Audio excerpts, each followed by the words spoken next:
Our first guest speaker is Mr. Mohammad Kamal. He is working currently as an IT consultant in Texas and is living with his wife and three sons. He is originally from Kerala and worked in Middle East before going to US. Mr. Kamal is a social worker and is currently the president of National Care Foundation working for special needs and is working closely with many such organizations. Sir, we are honored to have you here with us. Over to you. Thank you. Thank you so much for the wonderful introduction, Hanan. And thank you all for giving me the opportunity to, to present one of the most important and the critical topic today, the challenges of the parents with specially abled children. It reached, unfortunately, today almost the 25% of the world population, either one of the type, disability, intellectually, physically, either by birth, like the vision disability, hearing disability, cognitive learning, or the psychological disorders, invisible disabilities, or due to some of the injuries, the mobility of the physical impairment, spinal cord disability, or the head injuries, brains disability. You may be wondered, how my topic is going to fit to the forum. Well, let's see how we can, really relate to, it's going to be pretty much like a storytelling and talking. So I will stay away from, more presentations, but still have a couple of slides I prepared to distract you from my, face, constantly seeing my face. So I have only 20 minutes or so. I will start with a little bit about my story and to explain, and then straight away go into the present the challenges the most of the parents face nowadays. So hear me. So July 13, 2001 was very, very special day for us, for my family. We had a very special son, very special creation from the creator. When the doctor said our child, is born with the Down syndrome, trisomy 21. Yes, I know only little bit about Down syndrome at that time. It did not shock me much. So I told my wife, and she asked me, what exactly the Down syndrome is. In the meantime, I was able to read a little bit about trisomy 21, and let me share one picture with you, so that will make us easy to understand. So the picture you are seeing, it's very simple. This is a kind of picture I shared. I understood how the trisomy 21 works. So Down syndrome is the term for a set of cognitive and the physical symptoms that can result from having an extra copy of the part of a copy of a chromosome. I'm not a medical doctor, but what I learned in the past 20 years, my son reached 20 years now. According to the statistics, it's not for the parents with our age at that time, but I don't completely go with the statistics. So Down syndrome is the most frequent chromosomal cause of the mild to moderate intellectual disability, and it occurs in all ethnic and economic groups. So unfortunately, as I said, 6,000 babies in the US every year. That is 1 in 600. So 30% increase in the last 20 years. So it's an error, in the cell division, as you can see in the picture. Excuse me. Usually, when one cell divides into two, all pairs of the chromosome are split, so that one of the pair goes to the one other cell, and the other goes to the the other cell. It's very simple to, you can see here the 21st one as an extra pair. So most of the time the error occurs at random during the formation of the egg or the sperm.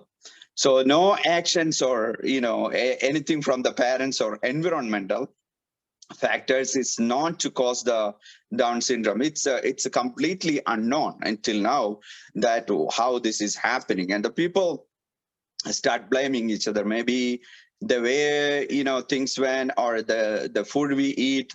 There is no correlation with the Down syndrome, whereas autism has some correlation with the environment, or the work we do, because it's completely different. So the features of Down syndrome, include the intellectual disability, slow growth, abnormalities of, the face or skull, such as the upward slanting eyes and a flattened kind of face and heart conditions. It took a while for us to accept the fact that our son has Down syndrome, especially for my wife. It took for more days to accept it. Always we kind of this is a temptation normally with any parent having a special need, that's to accept it first themselves, that yes, we have a son or a daughter. That's a fact. Once we accept it, to face that challenge, now we have to face our friends and relatives, and here and abroad. So taking, for our case, taking son to Kerala, and so presenting them what will be theirs, because we cannot just say, hey, yeah, we have a son with the Down syndrome, then it's like a lot of questions is gonna be. So we thought, okay, let's take him. Once we prepared ourselves to face the population, it's not just within the family. You can see that more than the family, the outsider is involved, right? So it's not like, as I said, it's not like autism. So Down syndrome is a genetic condition. You saw just it's a gene or the chromosome. It's a mutation on the 23rd chromosome. Whereas autism is neurological condition. So people used to say, "Hi, my son is better, it's doing this and this," but they have a autism child, and we have Down syndrome. It's completely different in all aspects. In the intellectual, maybe the autism child has, they have more intellectual than even the normal human being. So you cannot just control between this. So you don't visible some of the features from the autism. You cannot see anything until certain age, when they start demonstrating, then only you can say that. So we have no idea whether our son is gonna stand up, walk, run, what physical deformity is gonna have, mental deformity, all types of specialists we started seeing, cardiology, geneticians, and pulmonology, and different departments, eye problems, muscle problem, different levels of therapist, social worker, supporters, educating ourselves, educating others, and taking into, as I said, taking our seats. That's all the challenges are in front of us. A lot of unknowns and friend circle, questions and treatments. And so he started growing, and now we have, so as I said, he is our second one. It's the elder one. Has a lot of expectation, as when a new baby comes, his brother or sister always have expectation, hey, I'm gonna have a new baby, new brother or sister, and I can play with them. So just like that, my son, he had expectation that he's gonna have a brother, so now we can play together. But unfortunately, he has a slow growth, slow everything, but he was pushing. This is one of the, and the positive side, having a brother or sister, elder one, they keep pushing. As more we push, and they gonna get more activated their muscles and nothing. So he has a lot of expectation, and he started getting growing in. So everything is delayed, scrolling and sitting and standing, walking. So there's so many challenges, and I will straight away jump into, because we have very limited time. I'm sharing, I prepared a few slides, and I will straight away jump and give you some points to to discuss about. Okay, so you can see my screen, right? It's clear so far. Okay, so what is important? I believe that you can hear and you can see what is important for any parent with a special need, that your family is the most important. You start your challenges to face challenges from your family, on family, your others children, and both husband and wife. What are your challenges immediate, and then you go out from your family to outside to extended families, or to the friend circles. And then one of the most important part, you need to get that acceptance from within you, and then acceptance from the family and from the surroundings. And when you have a child, normal child, whether it's a younger or elder, than the special need. And you see a lot of challenges within them and within, because they kind of psychologically traumatized, because their siblings have a special need, and most of the attentions are going towards them, and it's deviating, so they cannot accept it just like that. So that's one of the important part. So I put together a few points here. Let's go with that, and with the time availability, and then I will put some expectations, how this technology forum can benefit, how can the special need parents can benefit out of this. Okay, let's start with. So as I said, immediately when someone hear that, and a parent hear that they're going to have a special need child, either autism or any type of, and then there are a lot of unknowns, and they're learning about the disability and different terminologies, like all the terminologies you have to learn. And as far as the medical terminologies, and also in the social terminologies, and you have to learn. There is a learning curve. You will definitely, you're going to learn in no matter what, because when you go to the school of your child, you have to speak. And then the language is mostly like the special need related words, and all the IEPs and PIPs and all those words and acronyms.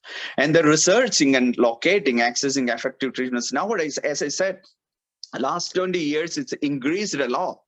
And at the same time, the communication also increased, and the lot of resources increased. And when you go online, you can see a lot of information about some of the informations are useless, but most of them are useful.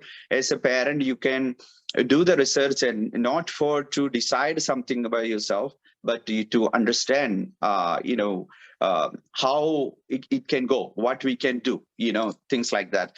And getting into the innumerable appointments of medical providers, therapists, and advocates, and school personnel. So your life will completely change, one after the other, because you have to run for the appointments, so one appointment and the other appointment, and in between you have to work, and you have to take care of the other children, and paying for many treatments that are not covered with the normal insurance. This may be applicable to some places, and may not be applicable to completely in the other area, but mostly the expenses increase because the insurance. So here in US, the government helps a lot of it. The state government, central government, they funded for the special needs, whereas in back home that's not the case, and you have to take from your pocket. Here also, after the Medicaid or some other insurance, if we have to take from the.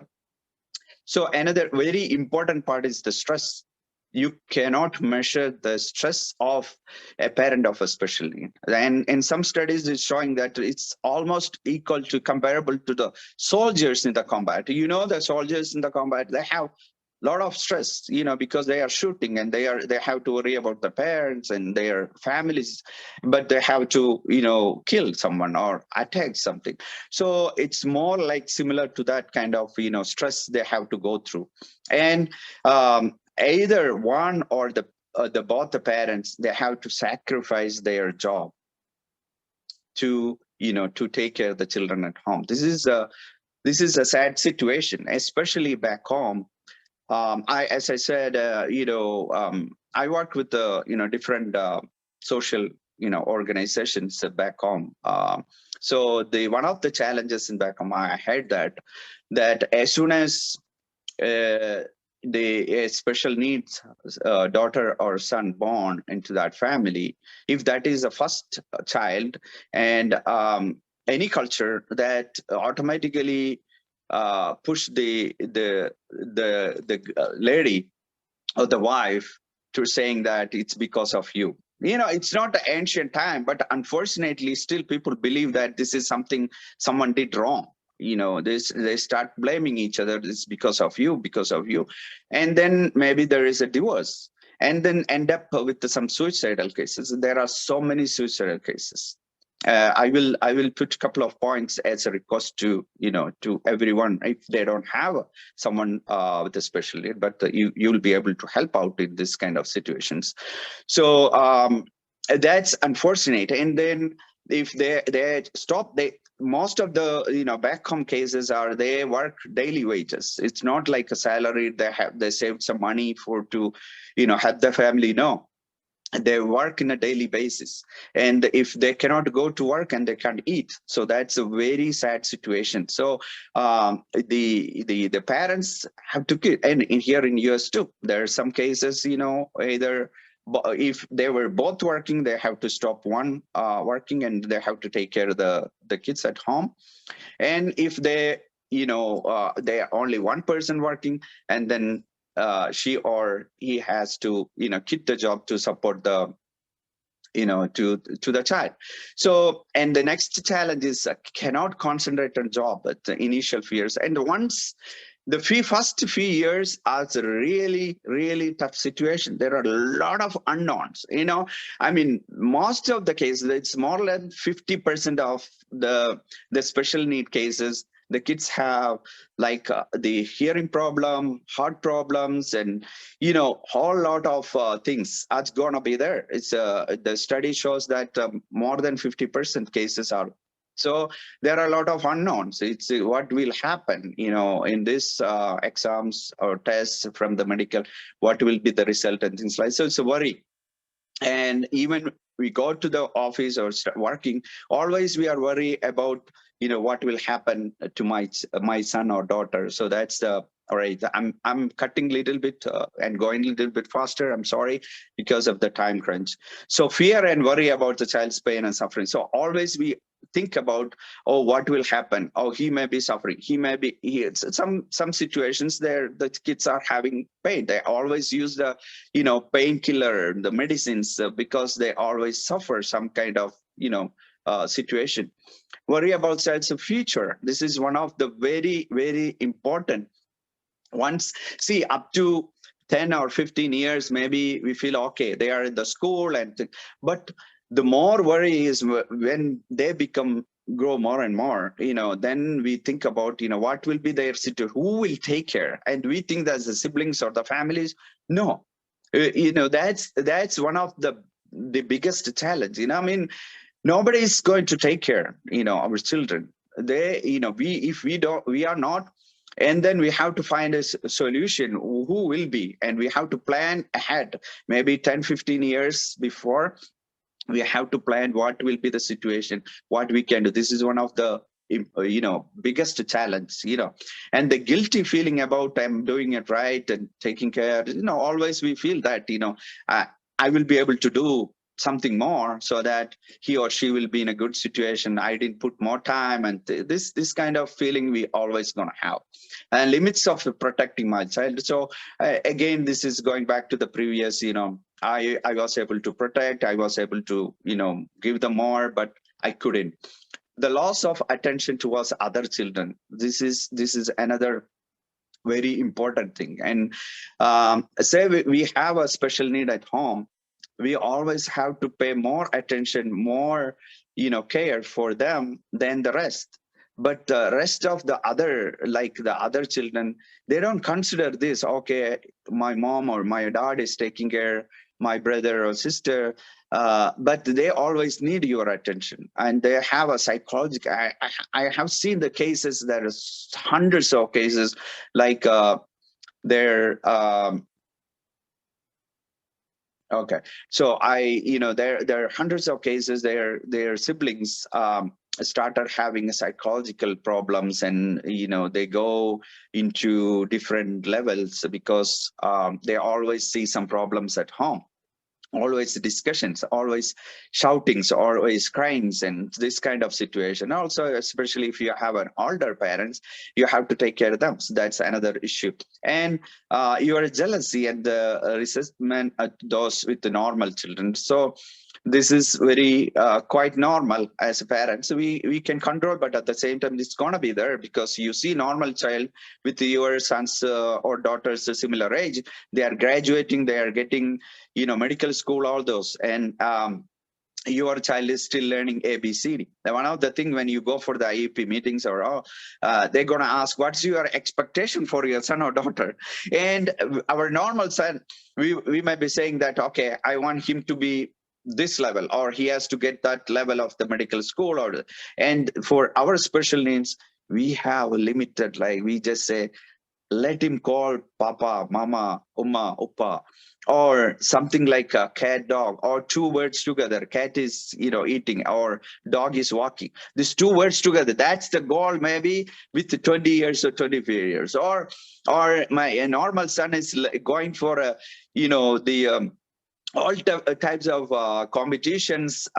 My son, maybe I wish to have him learn my name or my phone number. That may be the wish. So, and when the parent has only this only son or only daughter with a special need, are always thinking that I should have a son like him. Oh, my son will be that. My son is 20. The other it's 20. He is doing the medical school. My son is still in the school without knowing anything. So those kind of mental kind of jealousy. I can't say jealousy. It's a normal human behavior.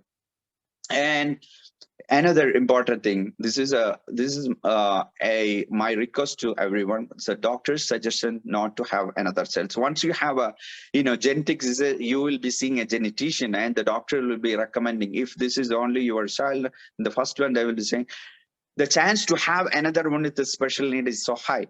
It's a statistic. I told you I don't completely trust on the statistics. If we go with that statistics, we will not have another son. We have another son, thanks God, that without having any problems till now. Okay, so and I know my friends, they have the first child with a special need, Down syndrome. They have 4 children at the below. They don't have any issues. And some parents decide, this is quite unfortunate, not to have another child. This is unfortunate. You don't stop your normal life. You just go with the normal life. You should have planned for another child. You don't sacrifice your life just because you have a special need. You have to. This is a test from your God, whoever you believe. This is a test. You have to face it. That's the challenge. This is a challenge. You should not be taking an end to the life, or to to the to stop that whatever is you have, and then you should keep going with your planning. Okay, so this is one of the important point. When you go, you listen to the doctor. Yes, of course you have to listen, and they will recommend not to have another child because you have a special need, especially with the Down syndrome or autism. The chance to have, maybe the chance to have, but the chance not to have is also there. So you will go for your next child, because we didn't listen to, and we have a good, normal son as well. And the feeling of isolation, missing parties, gathering, leaving early friends. This is very normal. You have to change as soon as you have a special need. And I know my time is up, but I'm taking extra couple of minutes more. The isolation is the highest. We have to cut down the parties. We have to stop maybe leaving early from the parties. You cannot convince everyone that I'm leaving because of such and such reason. They always doubt, oh, you are leaving. Always you are leaving from the party early. but you know your family is important. You know why you are leaving. You don't need to explain to everyone. They may not believe you. So you feel always isolation in missing parties and gatherings, especially the women. They feel like, this is an opportunity for me to dress up and go there, but the opportunities are going. But you have to think about it. You are sacrificing something. It's not important things. You are going for party, you visited there, you came back, or you couldn't. So don't take that as a stressful situation, or to put yourself into the mentally disabled in yourself. So okay, stop discussing about the children in front of. This is also very common when they were their other families and parents are discussing about their children. All in sudden you go to there and they stop discussing, because they say, hey, maybe he's going to have some bad feeling, or she's going to have a bad feeling. So this is but that is visible to you, and then you think that, oh, I can't go there. Okay. Encounter criticism and judgment of your parent. This is also very important challenges. We all parents face that. The others, they have, as I explained, they may have an autism child or some other. They say, I took care of my son, or even the similar Down syndrome, same situation, same age. You see, the other child is doing better. My child is not. I can tell you, every child is unique. Every challenges are unique. Every parents are unique. And even within the Down syndrome, you know the spectrum from mild to moderate, medium, and it's a wide variety of Down syndrome. And autism, the same thing. I have a friend of mine here. They have two autism children. They can't go anywhere, and he always say, hey, Kamal, you are so lucky, you can go anywhere, because Down syndrome won't create any problems going outside sometimes, but the autism has more issues there in from his aspect. So the criticism, and the parents say, oh, I took care of my child, he has the same autism or Down syndrome, see, look at my side. And look at his, doesn't know, he or she doesn't know how to take care of their children. As a result, this is it feels like an outsider around the parents, typically developing children. So I explained that little bit before. The same time, losing hope about the children, expectation or no more children. So I told you this about it. Don't lose your hope, and you don't sacrifice your entire life. So which is, you should not be doing that. That's a big mistake. Okay. And maybe this is the last slide for I have. Society, if it's you may have a special need at your home, or someone from your friend circle in your neighborhood. So understand that they are going through a lot of stress. Even if you can't help them, don't hurt them. Okay. And you don't show sympathy, you have to be empathy. So you have to understand you have to stand in their shoes, not in your shoes, and say, hey, he's doing this and that. Think about their situation, and your words can either give them a courage to face their challenges and to live longer, or maybe your word can make them to end their life. You don't want to make their situation. Sometimes if the parents ask some very sharp questions to the parents of the special needs, you should not be doing it.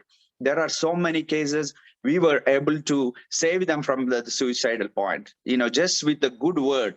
Just tell them the right word at the right time makes someone happy, and the bad word at the timing make their life end. Especially they are facing a lot of challenges from their own home, and as a friends or as someone, you will be helping them, not to make them more trouble. And understand it's a test from the creator, and face it with a smile. And there are a lot of organized, this is my final word to you, why the technologies, and it's augmented nowadays. It's all lot of technologies. We are discussing about the technologies every day and night, right? And think about this. You are a CEO or a CFO, or you own the company. You are going to present something. You are driving to that location. If you you don't have a car, or your car break down or something happen, you can't make it. The same situation. you have a child with the Down syndrome or special needs, and things are kind of stopping. Instead of finishing things in a year, maybe it takes forever to finish it. So use your technology to help the parents or the special need with some ways, augmented educational curriculums, and give a few hours of your time, an hour from day or an hour from your year, and put towards try to do something for the sake of the special need of the whole community, or the parents for them. And there are a lot of organizations working across the globe, in India, back home, wherever it's needed. Stretch, take, try to help them with whatever, the ways you can, either by words or just connecting with them and offer your help. So and CF we formed, the Shaji just exited, so we have few, I'm the only one with a special need, but they all came with a passion to help the special need. So, and again, thank you so much for giving me the opportunity. I know I took a little bit more time, and we'll see you soon. Bye.